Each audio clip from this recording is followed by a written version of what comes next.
going.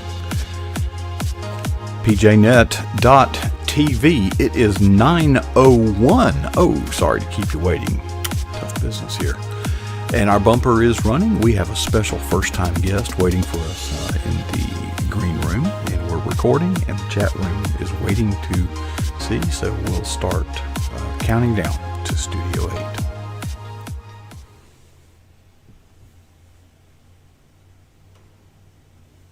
Well, good evening and welcome to PJNet.TV as we begin a brand new week. Did you see that? Did you see that? Oh my goodness. I didn't tighten that screw good. There's a thumb screw up there, folks. Okay, well, we're off to a great start. That's the worst thing that's going to happen tonight. And we can survive that. It's a brand new week, and we have a first-time guest standing by. In our green room, we do want to welcome those of you who are watching this perhaps live on social media, and we are so glad that you stopped scrolling long enough to do that. We also want to invite you you can watch the same thing, but there's a fellowship going on right now at the PJNet.TV chat room. You'll meet some new friends there, and I think you're going to love it. Or you can just watch it where you're at. But let's not put it off any longer because we have some people really waiting to see and hear from our upcoming guest. And let me I don't know if I need to introduce her. She's well known in many circles of Christians and writers and anyway, Katherine Pasour. Now, I asked her how to pronounce that, and she said Pasour. I said, no, Katherine, that's the part I was struggling with. And I believe that's with a K. I'll put the name up there later. Katherine, thanks for joining us tonight. Thank you.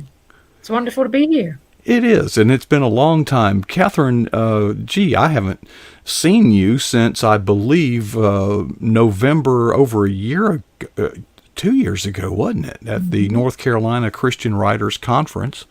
Are you kind of a conference junkie, or was that the only one you ever went to? The Blue Ridge Mountain Christian Writers Conference was the first one that I've been to, and I've attended it, I think, 6 or 7 times. That was my first time to the North Carolina Christian Writers Conference, and then I attended it one more time. Okay.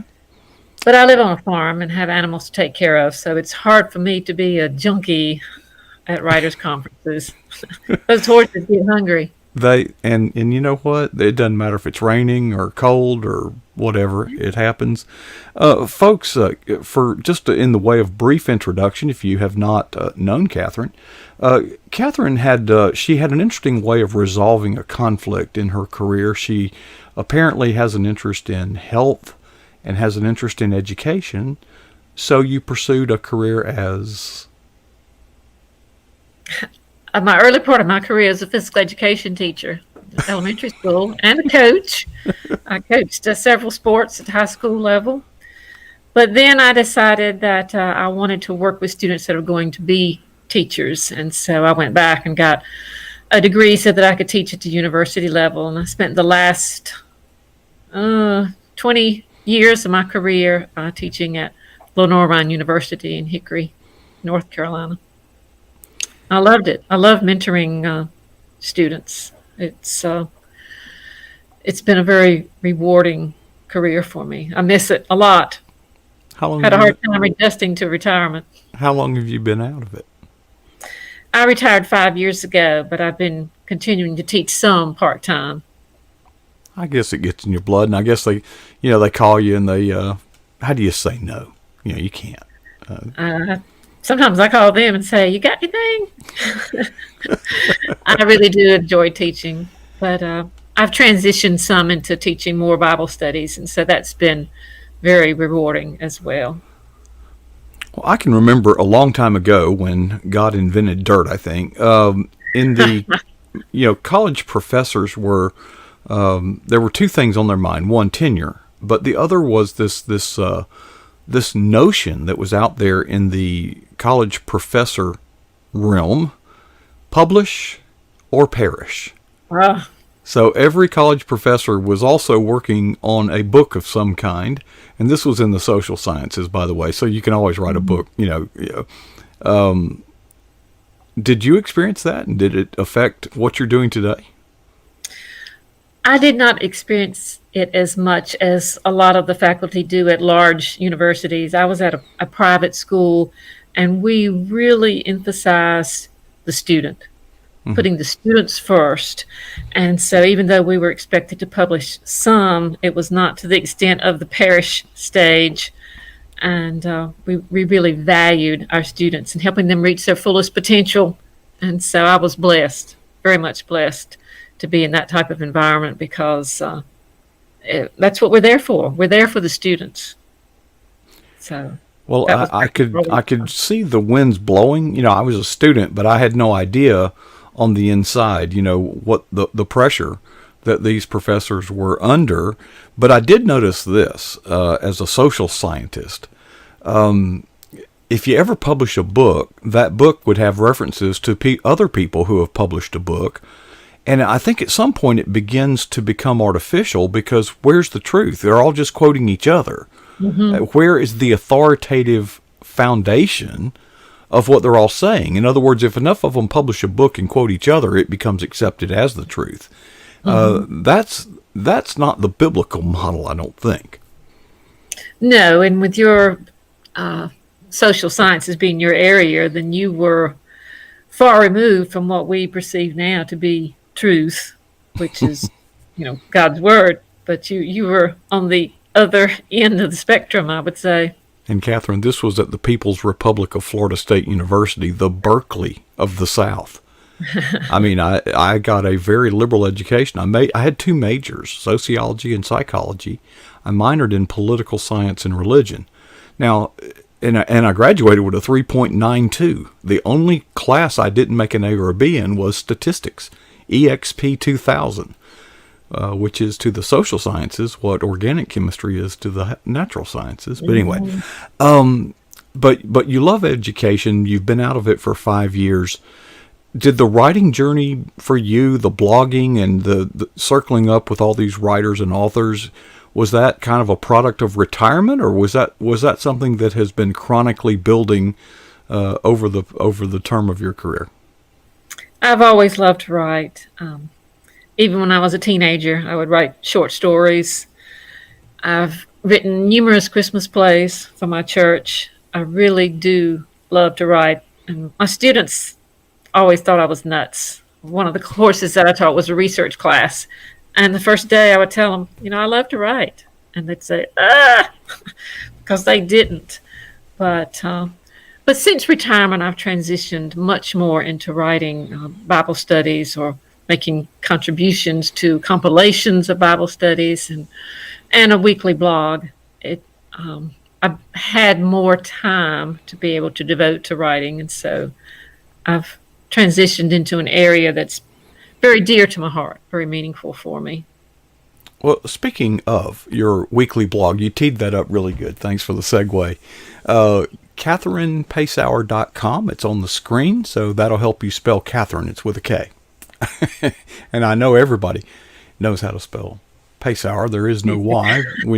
Anyway, I took a little journey there today to read your most recent blog, and there's two things that I noticed. One is that you seem to be blogging on a regular schedule, and that is the ones that are leading the pack. You can pretty well predict that, but so many bloggers are not regular in their blogging. It's because it's such a challenge. Life gets in the way, and things happened. 2 weeks ago, I was working for the elections, early voting. I was working every day for early voting, and then I worked election day. And so it was really a challenge to get my blog done that week, but I did manage to do it, even though sometimes I'm a day or so late. And then the creative genius sometimes deserts us, and we think, what am I going to write about? It's Sunday night, and I'm thinking, what am I going to write about? But God He always is there and sends me a story. It's the same with writing about writing a Christmas play. People will say, well, "What are you going to write about this year?" And I'll say, "I'm waiting for God to send me a plan. He'll let me know what I should write about." And so sometimes it's sort of the last minute thing. I'm thinking, maybe I'm just not listening well enough. Is the reason it takes so long. Well, a couple of observations. One of the things that I have done in the past is I served as an intentional substitute Sunday small group Bible study teacher. In other words, I went to the leadership of the church and said, I will be ready to teach that class at the adult level on demand. If you come to me 5 minutes before it's time, I'm ready. So if you have so when teachers would call the office, the church, and say I can't be there, it was a really good ministry, and I sometimes was teaching twice a day because we would have 2 small group Bible studies per day. Really enjoyed it, but I would always get called in on Easter and Christmas. And Katherine, that was the most challenging. It's like, okay, folks, we're this age. Is there anybody out there that doesn't know the Christmas story and how do you put a new spin on something that familiar? And I felt like I was, doing the let's run the How the Grinch Stole Christmas tape again, or the big pumpkin for Halloween. How do you put a new spin on those Christmas pageants or plays? Where do you find the inspiration? Do you have to kind of cross over and do some fictional embellishment, or how do you do it? Mm-hmm.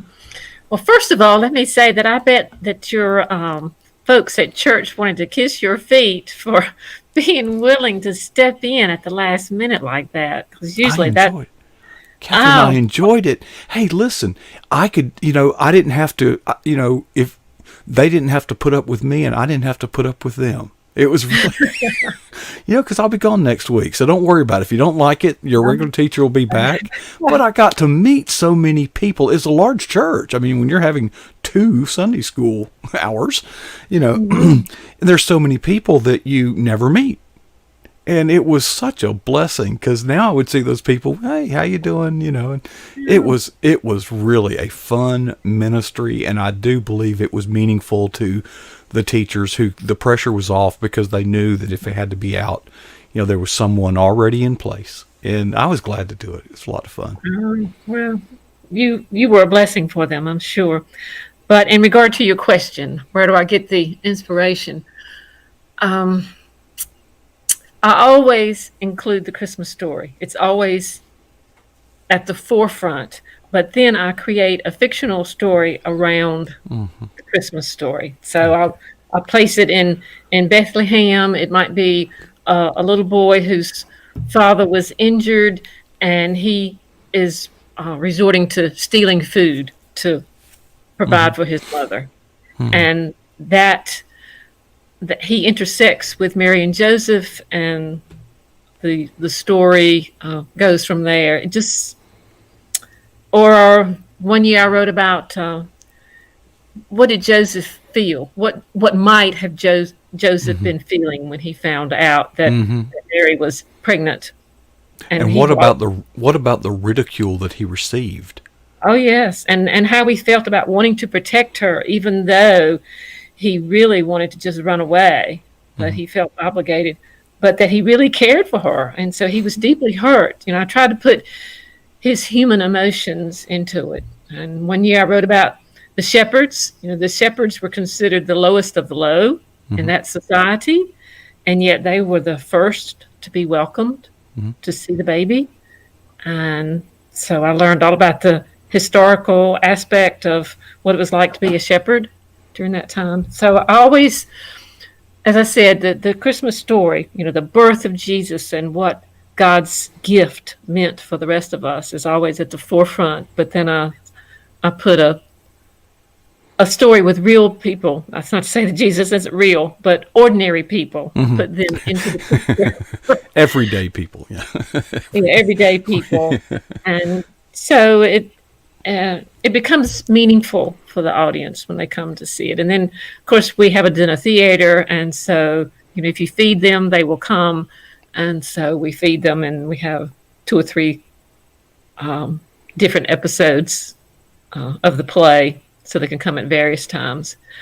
But we're not doing it this year because of the coronavirus. But the first time in, I guess, 15 or 20 years that we haven't. Well, you think you've heard, and seen everything having to do with Christmas, but I want to give a shout out to one of our own PJ Net members, Ben Cooper. I read in his devotional book, All Nature Sing, something that I had never given thought to. The animals in that stable, in that manger scene, they were saved too. Because until Christ came, they were slaughtered for sacrifices. Yes, you're right. Little did they know, this is your Savior. Not really, because they will end up on somebody's dinner table. But anyway. Right, but it did change. It changed everything. It's amazing when you think about it, that Jesus literally did change everything. Literally, our calendar is, primarily based after death, Your blog this week I found rather interesting, and I didn't read the previous ones, but I wanted to kind of talk about it a little bit, because you draw your inspiration from a project. This so much reminds me of my life. My wife starts these DIY projects. She watches one too many episodes of HGTV, and she will begin this project and find out she got in over her head. And guess what? I get to be the knight in white armor that rescues her. Well, this is not my skill set, and doing work like that damages my testimony as a Christian. My vocabulary changes, my attitude changes, break pencils. I'm not good at it. But I was reminded, because you have a project. You decided to kind of renovate the front porch of your house, but you didn't have it finished. You're going to do it yourself. Right. The heavy duty work, of course, I had to hire somebody to do, as far as the sewing and the cutting and the putting up the ceiling and the porch and putting up the ceiling fans and all that. But to be economical in these trying times, I said, well, I'm going to seal the floor and I'm going to paint the posts and the railings. And I have been working on that aspect of it for probably 6 weeks. It's getting done.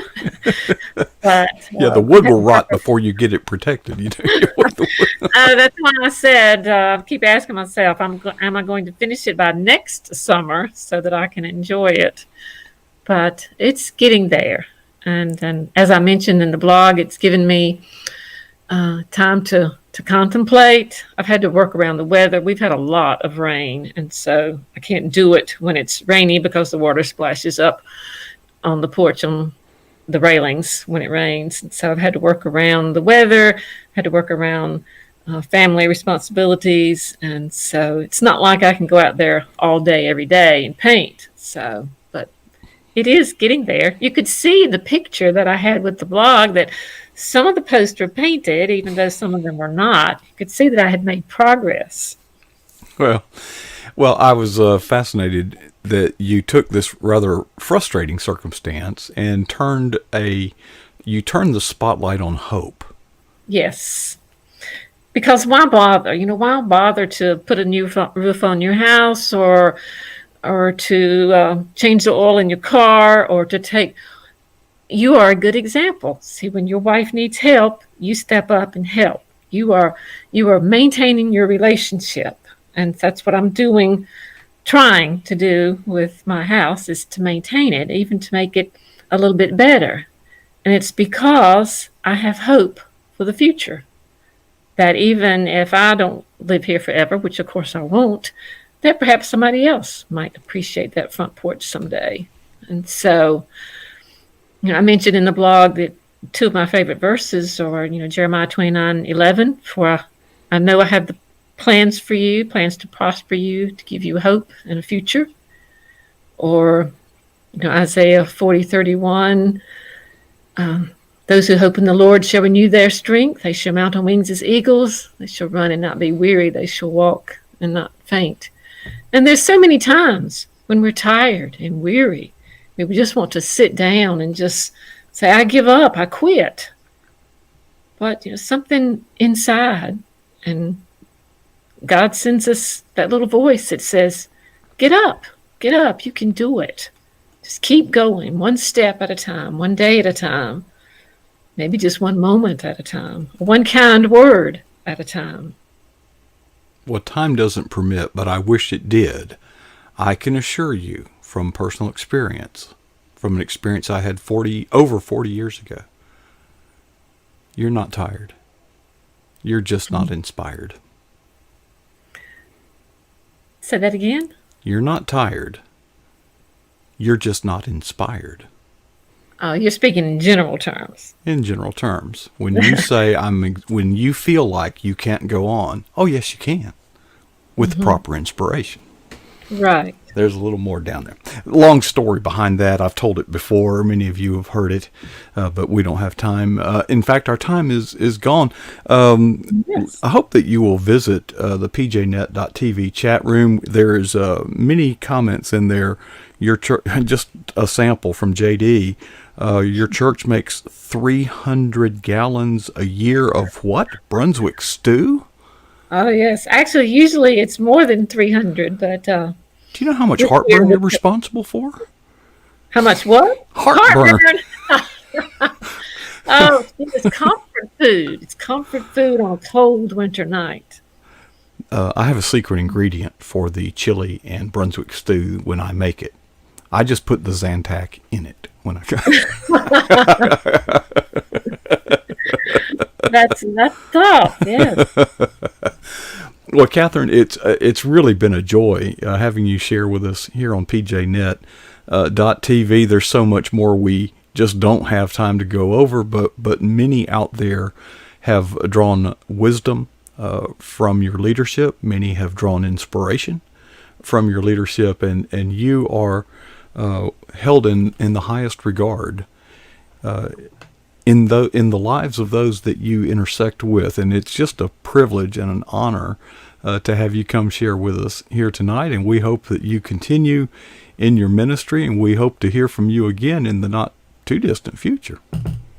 Well, thank you, Mark. It's been a pleasure to be here. Thank you for inviting me. It's been fun. Thank you. Thank you. Katherine Pasour, and there you see the aerial view from one of the many orbiting cameras in the Eagle's Nest studio here at pjnet.tv. Wow, what an interesting and fun time that was, not only on the camera, on the set, but also in the chat room. I hope that, well, it's not over. In fact, in just a few moments at the bottom of the hour, Casper will be here, as he is every Monday, from the great state of Colorado. And I've got some work to do between now and then to get things ready. And until then, I would like to leave you with two questions to ask yourself. First is, what is the boldest thing that you've ever done for Jesus Christ? And secondly, well, when was that? I certainly hope that none of us would ever be satisfied with either answer.